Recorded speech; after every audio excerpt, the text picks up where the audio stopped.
Changer l'ADN dans toutes les formes de vie. C'est pas nous qui disons cela, mais c'est eux. Nous, on va uniquement montrer des revues et des rapports de scientifiques sur les technologies, celles qui sont de plus en plus poussées, glorifiées, recherchées et maintenant proposées. On n'est pas ici pour faire des théories, des fantasmes, des présomptions, des revendications ou quoi que ce soit. On va simplement présenter ce que eux, ils sont en train de proposer. Donc si cette vidéo est bloquée, YouTube devrait bloquer des milliers de vidéos de biotech, scientifiques, nano, exposant l'ADN. On ne va pas faire d'autres conclusions dans cette vidéo, on va simplement montrer qu'est-ce que eux ils sont en train de dire et puis écrire. Et puis on va faire une deuxième vidéo sur notre site parce qu'en évidence qu'on ne va pas prendre le risque de... on ne sait pas si avec cette vidéo on risque déjà le blocage. Et une troisième qui sera probablement nouveau après sur YouTube. Donc on va faire 3 vidéos avec sur ce sujet de un peu transhumanisme et tout ça. Donc ce qu'on connaît qui n'est pas nouveau, c'est bien sûr l'organisme génétiquement modifié, l'OMG, animal, végétal, bactéries. Donc on modifie le matériel génétique. Aujourd'hui, ils vont un petit peu, ils poussent le truc un petit peu plus loin. Aujourd'hui, c'est pas seulement les plantes, mais même les moustiques et tout ça qui est modifié, ou les souris. Et bien sûr, tous ces compagnies de biotech, ils font de plus en plus de thunes. Ils viennent de plus en plus gros, alors que pour l'instant, on ne sait pas vraiment qu'est-ce qu'ils sont en train de fabriquer. Mais si on écoute un petit peu les gars qui sont dans le domaine, comme Elon Musk, les humains doivent fusionner avec les machines ou devenir sans importance à l'ère de l'AI ou de IA. Bon, peut-être, ouais, effectivement, c'est pas mal si on n'est pas important pour l'IA, mais il faut quand même comprendre qu'une fois que tout ça c'est en marche, c'est difficile de revenir en arrière. Donc, ils ont 10 ans, parce que nous on n'a pas de preuves directes, mais on est juste en train de montrer qu'est-ce qu'eux, ils sont en train de fabriquer. Donc, ils ont réussi de créer, disons, un robot vivant, lequel qui se répare tout seul, puis qui est programmable, qui peut changer de forme, et puis qui peut bouger dans la direction, et puis il peut créer plusieurs petites qui, disons, vont ramasser la saleté dans la mer. C'est toujours comme ça qu'on propose les différents trucs. Mais en tout cas, il y a cette communauté de singularité. En fait, c'est justement après la dualité, il faut la singularité pour le nouvel ordre mondial. Voilà. Donc, c'est toute une recherche qui est déjà faite depuis pas mal de temps sur cette idée de singularité. Donc, il y a aussi cette technologie qui va aussi justement avec la singularité, qui est tout autour de cette intelligence artificielle et justement le transhumanisme et puis les choses génétiquement transformées. Donc Kurzweil, encore une fois pour ceux qui ne connaissent pas, c'est le gars qui a créé l'appareil pour les aveugles pour qu'ils puissent scanner des textes et puis l'entendre. Il a créé des pianos et tout, et son délire, c'est justement faire revenir son papa qui est mort en intelligence artificielle, donc dans une AI pour pouvoir lui transmettre, faire revivre en fait son papa avant 2045. Alors si on écoute un petit peu leur idée à eux, qu'est-ce qu'ils sont en train de faire, Kurzweil, il travaille maintenant chez Google, aussi avec DARPA, pour justement créer cette intelligence artificielle. I could scan my brain from inside, sending scanners through the bloodstream, billions of them in the form of nanorobots or nanobots, and capture every detail of my synapses and neurotransmitters and create a virtual Ray Kurzweil in a very powerful computer. And it would be indistinguishable from me. It would pass a Ray Kurzweil Turing test. Alors on va refaire ça. Petit bug. Pas grave. Là, on remet ça ici. And create a virtual Ray Kurzweil in a very powerful computer. And it would be indistinguishable from me. It would pass a Ray Kurzweil Turing test.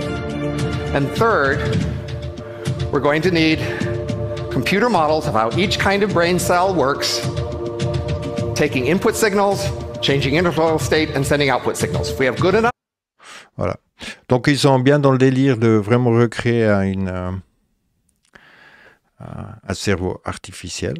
Hein. Il y a aussi le film Transcendance avec Johnny Depp qui est pas mal, où on peut voir qu'il s'est transformé. Puis, disons le danger, hein, c'est vu que c'est quelque chose de nouvel, bah, il faut aussi bien se rendre compte que jusqu'à aujourd'hui on a tout fait pour détruire. Donc pourquoi on créera une intelligence artificielle? Mais on va plus parler ça dans le deuxième vidéo. Donc maintenant c'est clair qu'ils sont dans une transformation où entre le virtuel et puis le réel, bah, il n'y aurait plus de distinction à faire. Donc les gens ils pourraient plus faire la distinction. Et ouais, on va les écouter. Not get inside your brain to see how you see. But with this you'll be able to step inside a brain and look at how it builds a world. Every human being will become a node and a sensor on the geographic information grid. Now, what does that mean? They become a node and a sensor. A sensor, in other words, they want to get to the point where they can map the individual's mind and they can actually use that person as a sensor. So there's a two-way communication between the supercomputers, let's say, and us. And it's not just TIs. Voilà. Donc ça, on va parler dans la troisième vidéo, où ils ont envie d'aller encore beaucoup plus loin, justement, où tout ça sera connecté. Mais déjà pour voir l'idée qu'ils ont maintenant pour les 10 ans prochains, de 10-15 ans. Rebrain, the colossal project of brain reverse engineering, is implemented. World science comes very close to understanding the principles of consciousness. 2035, the first successful attempt to transfer one's personality to an alternative carrier.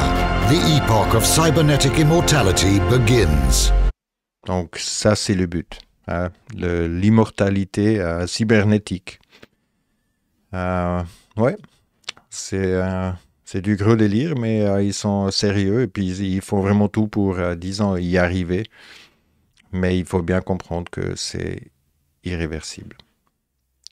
Donc on va continuer. Donc à partir du moment où on a commencé à jouer avec l'ADN, c'est clair que c'est le début du fin et que on part en fait dans un truc, comme je dis, si c'est pas...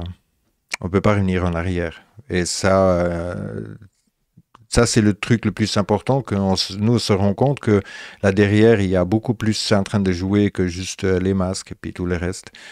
Là, il y a vraiment une idée très folle à transformer toute la vie. Parce que, disons, la vie, elle sera mauvaise. Donc pour faire ça, ils font un code barre pour toute la vie, hein, pour chaque chose, pour chaque plante, pour chaque chose. Ils sont en train de faire déjà. C'est l'Union européenne, pour sauver la planète vivante. Donc, comme on avait déjà dit, ils ne sont pas dans un délire en fait, et d'une conscience qu'ils sont en train de détruire toute la vie. ils ont vraiment peur que la vie s'arrête et c'est pour ça qu'ils veulent essayer de faire une copie de tout ça. Et pour ça, il faudra changer toutes les plantes et tous les animaux. Donc, il y a ce Barcode of Life international qui sont en train de récolter en fait des séquences de disons, toute la biodiversité sur la Terre par des différentes actions dans les différents pays. Hein. Et il y a cette base de données où ils sont en train de vraiment récolter et de créer une séquence pour chaque chose vivant. Leur logo est aussi un petit peu le serpent comme au Vatican. Donc, dans cette base de données, on trouve effectivement même un humain. Donc, un humain où le génome, il était séquencé. Ça veut dire qu'on a créé une séquence digitale. C'est comme ils ont fait ça aujourd'hui avec le virus pour faire les tests PCR. Donc, dans les différents pays, il faudra trouver, il y a sûrement ça aussi en France, mais comme là, pour le Caucasus, ça s'appelle Kabul. Ouais. Mais en tout cas, c'est pour faire récolter toutes les données de chaque plante, et notamment, bien sûr, les humains. Donc, l'idée est maintenant derrière de vraiment disons, comprendre en fait l'humain à travers de la technologie et puis de la science, et disons pouvoir reproduire une copie de tout ça, et déjà ouais. Donc, cette National Human Genome Research Institute, eux, ils ont fait ça jusqu'en 2004. Et à partir de ce moment-là, il y a aussi Obama qui avait cette Brain Initiative, donc pour comprendre le cerveau. Et là, justement, le projet sur le cerveau humain, de faire toutes les données et toutes les différents de projets pour, disons, comprendre le cerveau. Même le CERN, il a aussi reçu 5 milliards pour, disons, comprendre le cerveau. Mais là, même le World Health Organization, donc l'OMS, est en train de faire un truc qui s'appelle EpiBrain.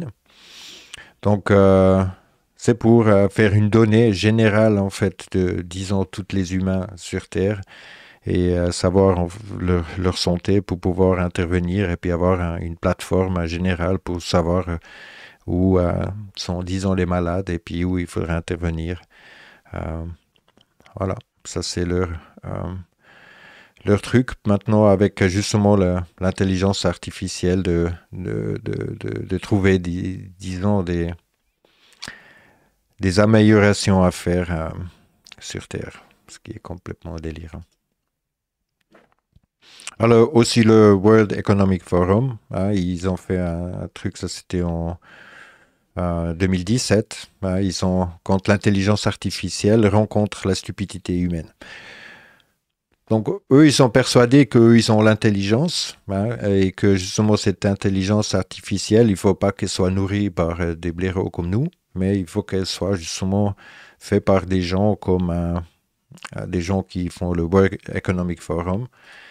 Comme on avait déjà montré justement toute cette stratégie intelligence avec tout ce joli dessin.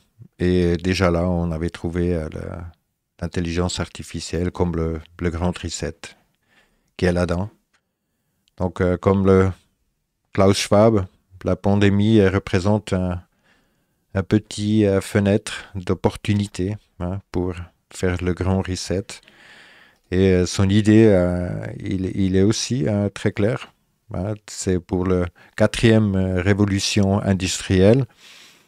Ça va infecter l'essence de l'expérience humaine sur Terre. Ouais, c'est quand même une intervention un petit peu plus que juste l'économie. Voilà.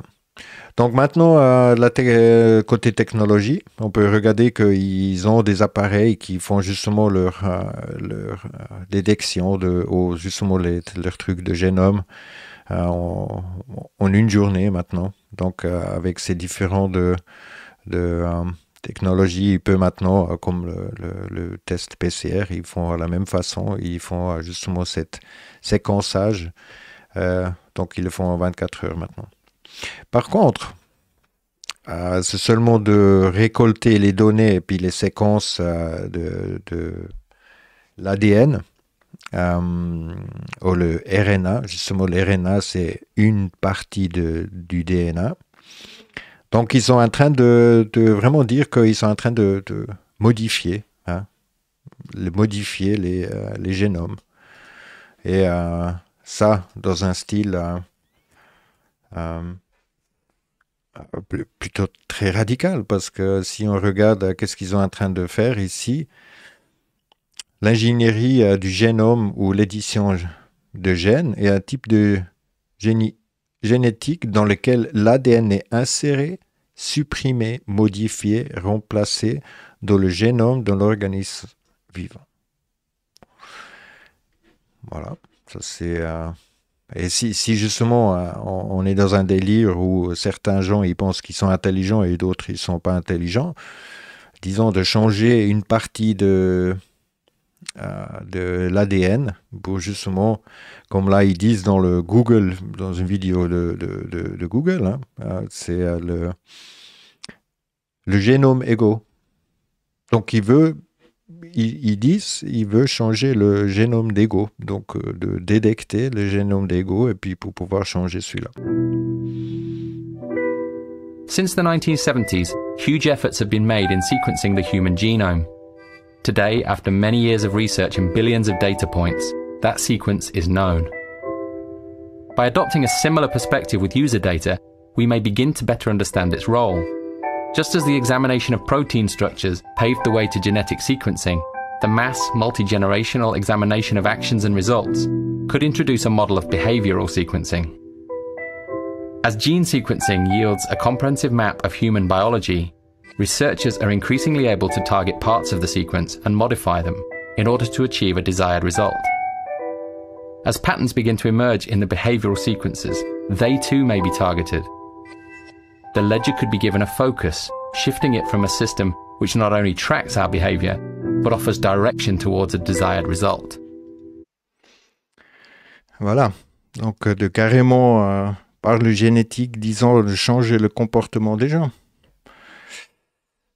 Si on écoute plus loin, des gars qui sont plutôt fans de ça, alors si on les écoute comme il faut, faites bien attention là.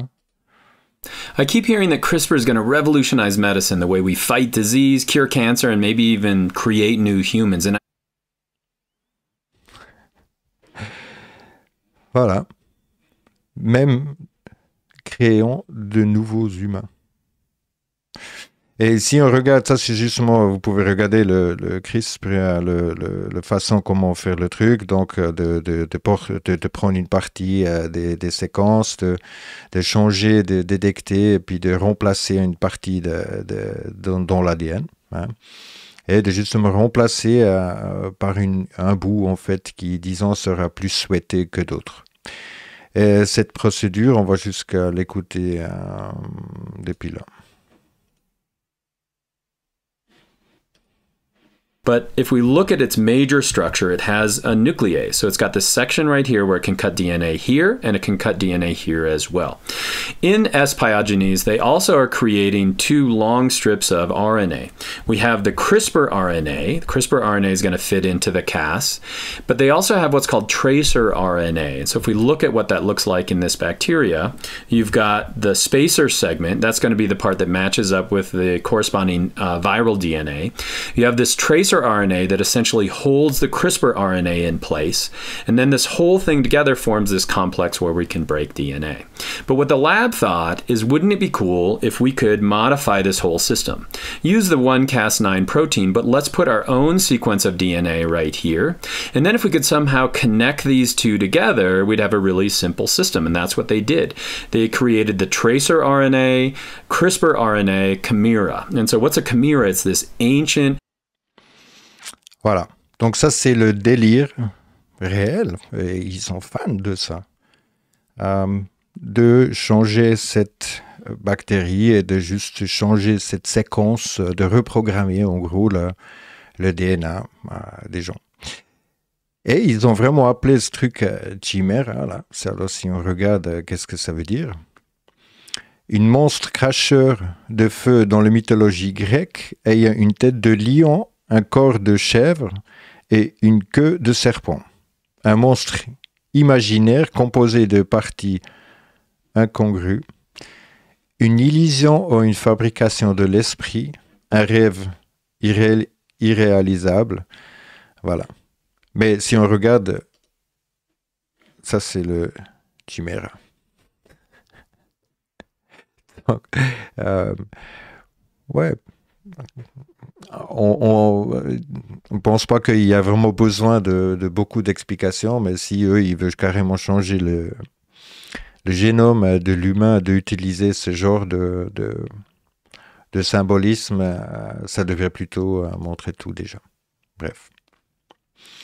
Mais justement, cette modification du gène de CRISPR dans les embryons humains sème le chaos chromosomique.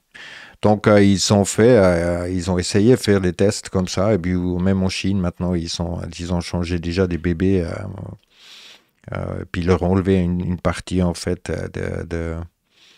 des maladies dans le corps. Mais c'est clair que maintenant, il veut carrément modifier ça de base. Donc, il y a des différentes techniques de modifier l'ARN. Justement le transfert ARN qui donne à la séquence d'ARN une place, parce que ce qu'il faut bien comprendre, c'est une fois que ça rentre, pour que justement naturellement c'est pas éjecté, il faut tromper l'ADN. On va parler ça dans la deuxième vidéo. On s'excuse, on est obligé de balancer un petit peu entre les vidéos, mais sinon cette vidéo elle pourrait pas être sur YouTube. Donc après, ils ont aussi ce gRNA, donc c'est le guide de l'ARN, pour justement guider en fait le message dans le gène dedans, pour pouvoir le transformer. Un autre truc très intéressant, c'est aussi le manuel santé pour les animaux, manuel pour les procédures d'élimination des maladies par estampage. Donc, ce que ça veut dire, c'est que cette groupe-là, elle n'est pas bon, donc pouvoir les éliminer, en gros. Et puis, comment le procéder, comment on doit éliminer, justement par... voilà. La procédure de contamination. Et on mentionne ça juste parce que, encore une fois, il rentre dans un certain truc où c'est le séquençage des différents vaccins qui peut faire ça. Là, on a un autre truc, c'est que on a du magnétisme, même dans les tests PCR. Et dans surtout dans les tests PCR, et la question c'est justement, ils font quoi ces magnétismes-là? C'est aussi disons eux, ils disent ça pour pouvoir séparer les différents trucs. On va voir ça jusqu'ici, qu'ils utilisent justement des magnets en fait. Ça veut dire qu'ils utilisent aussi des magnets pour prendre les choses dans le nez ou dans la gorge. Et c'est clair qu'il y a des résidus qui vont rester. Et encore une fois, dans la deuxième vidéo, on va montrer qu'est-ce qu'on peut faire avec ça. Ici, il y a beaucoup qui ont parlé aussi avec, comme Fortion, qui utilise disons, ce patent ici pour dire que c'était déjà créé en 2015 et qu'ils étaient bien au courant du Covid. C'est une connerie totale parce qu'il n'y a qu'à lire en fait qu'est-ce que c'est l'invention. L'invention, c'est de pouvoir transmettre sans fil des informations vers un smartphone. De où? Ça, c'est sûrement questionnable, mais ça n'avait rien à voir pour dire qu'il était renommé en Covid pour retrouver plus facilement. Mais c'est effectivement pour transmettre des données, par exemple depuis une smartwatch ou comme ça, sur les données comme on a vu avant pour le Health, l'OMS qui aimerait faire justement avoir toutes ces informations en temps réel, toute la santé de la population. Et encore une fois, ils ont à créer quand même des chips qui sont plutôt très petits, qui sont utilisables dans les différentes formes, comment on peut justement injecter ça dans les différentes plantes pour pouvoir recevoir des informations. Encore une fois, on ne va pas aller trop dans cette vidéo, mais justement cette découverte de pouvoir récolter plus vite les informations de l'ADN, ça c'est clairement un autre but que juste détecter les maladies. Un autre truc, c'est si on parle de séquençage et qu'il y a des choses comme ça qui sont justement dans la nature ou dans le corps humain, il faut aussi penser que, vu que c'est des codes d'ordinateur, ça peut aussi être hacké. Donc, à la fin, si on change la biodiversité et tout, on peut aussi justement la changer en tant et l'utiliser pour des autres choses qu'on aimerait faire. Donc, si on change déjà le comportement, si on change l'ADN et puis justement cet séquençage dans les choses, ben, on peut aussi les hacker. Ça, c'est pas un truc qu'il faut pas oublier non plus. Encore une fois, comme on a vu dans Regeneron, cette médecine miraculeuse que Trump il avait proposée, on peut clairement voir que avec cette technique de CRISPR, justement, c'est que les changements dans le DNA, ils vont rester pour tout le temps. Donc, par des générations. Into a surrogate mother, the first generation of mice born now directly contain the desired genetic modifications. Voilà. Donc, si on transforme maintenant avec cette nouvelle technologie, on transforme justement une souris, la génération suivante, elle sera aussi justement à transformer. Et ça c'est irréversible.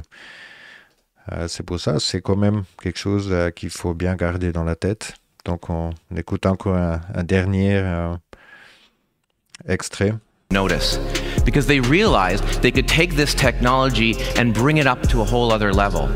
Hacking DNA? Well, they've been doing that for a while. I mean, putting all sorts of information in DNA, storing and encoding books and other long digital files in DNA. But this is using CRISPR-Cas9 to essentially have your DNA spy on you.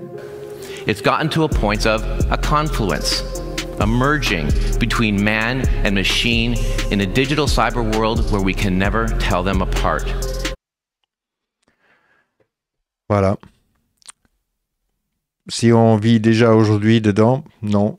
Mais c'est clair que si ça continue comme ça, on ne pourrait plus faire la distinction entre la fiction et la réalité. En tout cas, il y a les liens, il y a un lien en dessous pour regarder tous les différents liens qu'on a montrés dans la vidéo sur le site. Et il y aura déjà la vidéo, donc la partie 2 sur ce thème qui sera aussi dans la description. Merci d'avoir regardé. À bientôt.